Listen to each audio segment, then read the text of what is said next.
Everybody, this is Nad. Hope you're all well.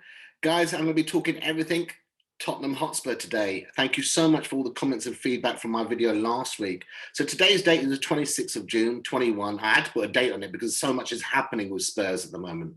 I've been a lifelong fan for over 40 plus years. I've been going to the stadium, the old White Hart Lane, for many years. And I was actually born in East London, quite close to the stadium, not far away, a couple of towns further down. So guys, what I want to say to you is I want to start off by saying something really important. Son signed a new contract. There is a God. Thank you, God. I was really worried.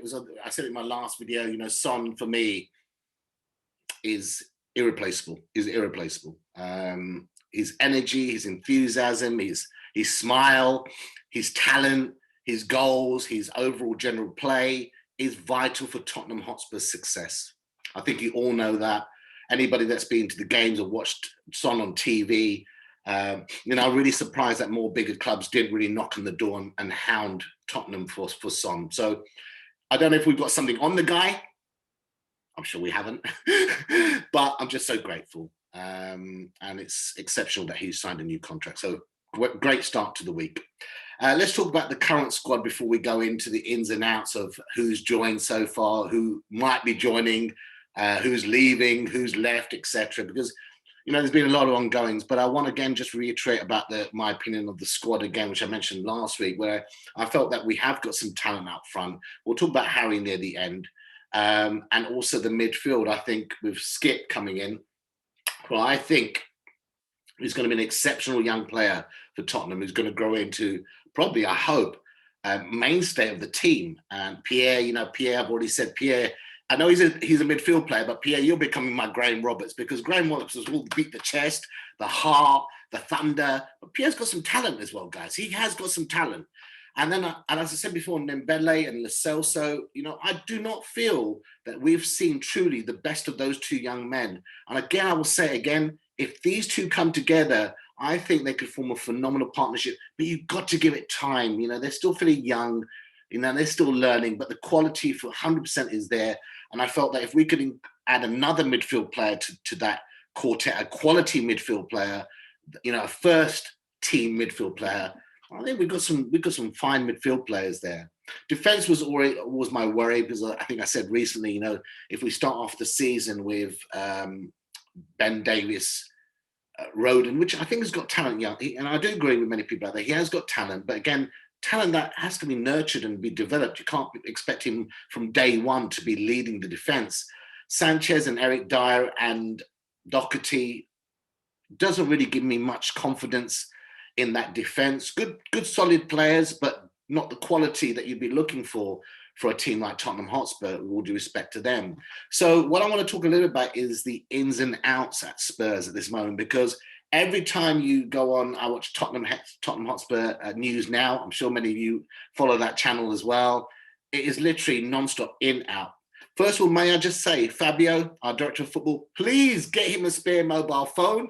Please get him some extra battery packs, because whenever you see that dude, he's constantly on his phone. I'm kind of grateful, because I think he's definitely looking for players for it. He has that sort of scattergun approach. I wasn't 100% confident that was the way that you should be going looking for players, but obviously it's worked for him in the past. I've said he's been very successful with Juventus, and with somebody like Fabio, we must just back him. We have to back him. The fans have to back him. The chairman has to back him. We must back this individual. So let's look about the ins and outs, and there's a lot going on. So let's look at the people that we've already joined the club. That's the first thing probably to get out of the way. So Pierre Luigini, I don't know too much about him. He's our new goalkeeper. He's a young man, I believe, on loan from Atalanta. I did not know he actually had a season at Aston Villa, I think about 2016, 2017. So at least he knows a little bit what the Premier League is about. He's obviously been in the UK. He had roughly about 78 appearances for Atalanta in the last 3 seasons. That's not bad at all. We got him on loan, and I believe if he plays 20 games in all competition, I might be wrong in the all competition there, or we agreed to buy him at the end of the year, it's going to cost roughly about £13 million, roughly about 15 million euros. And that's not bad for a goalkeeper. He's obviously got potential. Again, I don't know too much about him. If anyone's watched him play, any Italian friends watched him play, please let me know in the comments as well. And of course, we signed this guy called Brian. As someone rang me up last night and said to me, "We're signing Brian Gill." I went, "Who's this championship player that was signing?" Brian Gil, I don't know how you mentioned his name, young Spanish player. Before we get carried away, guys, we signed him for 21 million. Please, please don't send me messages that he's the next Messi. I beg you. I remember when we signed Eric Lamela from Roma. I saw that season when he was at Totti. He was exceptional. I know he's had injuries. I know there was problems with his back and everything else. But we were touting Lamela as the next big Argentinian superstar. And I will not knock Lamela, Coco, because I think he gave his heart and soul for the club. I know he could irritate us, but his passion, his energy, and I think he did have some talent. And if he didn't have as many injuries that he had, he probably might have still been here as a squad player. So I want to, I want to send also Eric Lamela a bit of love, and we'll talk about Eric Lamela in a short while. So as far as I know, they're the two main players that have joined the club, unless there's somebody else that might think. So let's talk a little bit about the potential, what I would say, the potential outs at the moment, the guaranteed outs. Well, we know 1/4 had already joined, has gone to Spain, so he's now been sold. I did not know that Carlton Vickers was still on the books, and he's obviously gone as well. And they're the only two transfers I know to date that actually have gone through. So now let's look at the list of potential players that probably will be leaving. We know Toby's very close to joining Qatar. It's a good deal for Tottenham, 13 odd million for a player who's 32 years old. It's probably a good deal financially for Toby. I thought Toby will still have at least a year left in the tank. I was very worried. I desperately wanted to keep Toby. I've got so much love for the guy, for me and that Jan Vertonghen partnership. I've got to say, guys, since my days of being a Tottenham fan, it's probably been one of the best central partnership pairing that I can remember since my days of watching Gary Mabbutt and Graham Roberts and Richard Goff and those type of players back in the old days. And I don't know what you think. Obviously, Ledley King was definitely my hero. And I think Ledley King and William Gallas, I can't remember if they did play together. I'm sure they did. That was a good partnership as well. But Toby, I'm going to miss you. If you do go, you've been a great servant to the club. We're really grateful. I mean, as I said, we're going to desperately miss you, but I hope it works out for you and your family. And, you've been a superstar for Tottenham. So we're desperately going to miss you. Eric Lamela has definitely gone. He was the transfer make weight in the Brian Gil deal. And I just want to say again to Eric that, I enjoyed watching you play. I think when you gave a lot of heart and energy. Nobody can deny that you were committed to Tottenham 100%. I know you had the injuries, which I think, put a sort of negative spin on yourself. But I want to just say, young man, you've been a great servant to the club, playing over 200 games, and we're going to miss you. And I wish you and your family really well in your new adventure in Spain. And I think Spain is going to suit you really well, Eric. So, we'll miss you, like we miss Toby. And here's some of the other players that are looking probably likely to leave or may leave if we get the right offers or whatever. Joe Hart. And I felt sad that Joe Hart's going, because I always thought Joe Hart was great energy. The players seem to like him. We haven't got many players who've got successful backgrounds in winning things with trophies. So I was kind of sad, and I was hoping maybe he might, stay on as a player coach, maybe. Thought it could have been a coach. That would have been good. So some of the other players that we think probably will maybe go if the right offer happens. Sissoko. I've always wanted Sissoko to do well. I think there was a season at Mourinho's first season, but I thought Sissoko was great. After Son and Harry Kane, I thought he was our third best player in that period. So I'm sad, because what you hear about Sissoko from other players is how much love he gives them, how much support he gives them as well, and what he does in the dressing room is very much a favourite player. But I think his playing days were dwindling slightly, but I think he could have still done a good job as a backup player in Europe as well. So I think we get an offer for him, he may go. Winks, Winks. When Winks came on the scene, I had so much excitement about Winks, because I'm very much somebody, homegrown players. I love to see that as somebody who's spent most of my life as a Tottenham fan, watching youngsters start at pre-season or the under-18s and see them eventually come through. Some of them come through the first team. It means a lot to me as a local lad and local fan. But Winks, I don't know with Winks. I think he's got so much talent, but I've seen him too many times when he was playing the ball sideways or backwards. And you just want him to turn, to look up, a little bit like that. Not saying as Modric, but look up like Modric, push the ball left, push the ball right, push it quicker. And again, I think if somebody comes in for Winks with a reasonable offer, I think he will go, or we will sell him. Some of the players at the back, we know Serge has wanted to go for a long time, our right back. I think if a deal came in for Sanchez, I think we'd probably get with Sanchez. And Sanchez is probably one of those players for me that has disappointed me a lot because, you know, again, you know, you always try to compare somebody with a player that you know. And for me, you know, I was hoping he might be our next Ledley King: physique, speed, power. But he always seems to make some sort of mistake. And unfortunately for Sanchez, so often he gets punished for that mistake. So I think it's a real shame, but I think Sanchez, an offer comes in for him, we probably will let him go.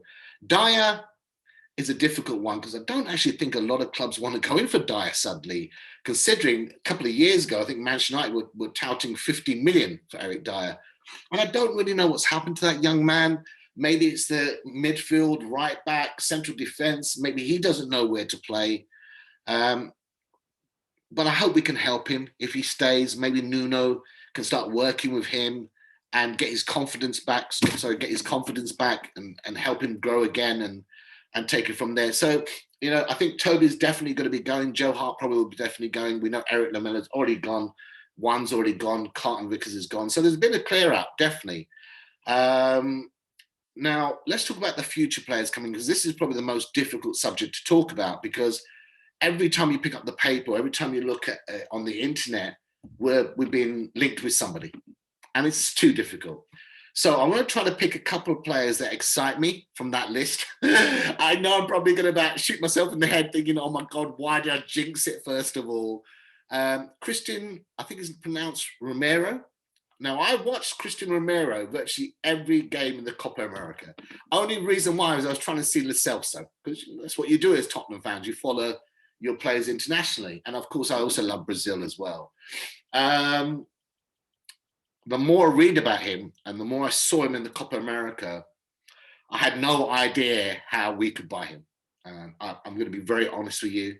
I know that I believe that our director of football, Fabio, has had previous relationships with him in terms of maybe something like that. Could be a reason as well. But he's exceptional. He's probably one of the best defenders I believe we've been linked with for many, many years. Ball-playing defender, powerful, strong, leader, young still. And if we can pick out for that 45 million, 50 million mark, whatever they're asking for, it's a non-brainer. It's a non-brainer. And for me, that's probably one of the most exciting transfers that we've spoken about for quite a few years now. So, guys, if we can get that across the line, look out for that, because the kid has got talent, and I think he could smash it in the Premier League, and you know, being one of the best central defenders in Serie A. And if you're one of the best defenders in Serie A, then you are definitely a quality defender, no doubt about that. So I'm really praying and hoping that our director of football can get that deal over the line. There's too many other players to talk about, guys. We've been linked with so many different players. I think over the next week, let's see what happens. Griezmann was the other one which popped out, because, you know, Griezmann's a quality player. I know it probably hasn't worked out as well as it would like to at Barcelona, but no doubt the kid's a quality player. I have no idea if we can afford this 300,000 or 400,000 a week wages. I'm sure Tottenham will try to get him on some sort of loan deal like they did with Bale, probably try to do a Bale deal, even though I know Barcelona are desperate for the transfer funds at the moment. But don't be surprised if our new director of football might pull a rabbit out of the hat. I love this guy already. And if you back him, I think he'll do some exceptional things for us. So there's too many players really to talk about. Guys, at the end of the day, I think August the 14th and 15th is the start of the season. August 31st is the end of the transfer window. We really want to get as many deals done before the first game of the season, particularly first team players. We want to see if we can get some more squad players and see if we can enhance the midfield, maybe striker as well. Primarily, as you know, my most fear is the defense, and I think we need 2 or 3 exceptional defenders at the back. That's non-negotiable. We must make that happen. So, there's so exciting times at Tottenham and also nervous times as well, because, we've been here before. I'm sure you know what I mean. We've been here before. And finally, guys, I want to end today's call with just saying today's video about talking about Harry Kane. I again don't know what's happened. The paper mill, the rumor mill is going mad at the moment. 160 million is being touted around. And the question, should we take 160 million? What would we do with 160 million? Would it be reinvested in the club? I wouldn't like to see 10 players join for 160 million. You want 2-3 quality players to come in if they're willing to come to Spurs. Obviously, there's no championship, no Champions League football. So that's the thing which could hinder us getting the quality of player that we want. And of course, also is that we're very much not in the top league in terms of what we pay weekly, salary cap wise. So Harry, I really want you to stay, sir. You are Tottenham for us. We love you. If I could personally, for me, I'd rather not have the money and keep Harry Kane, a happy Harry Kane, and put in an extra 100 million to help this club. I know it's been a pandemic, but I still believe it's a buyer's market out there at the moment, because I think there's clubs much more worse off than us at the moment that are desperate to sell. And I believe that Harry can only enhance us, guys. And I don't know what you guys think out there. So for me, Harry, please stay. But if we do get 160 million, what will we do with it? Who will we buy?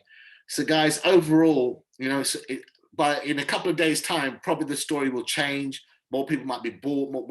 The people that we've mentioned might be sold.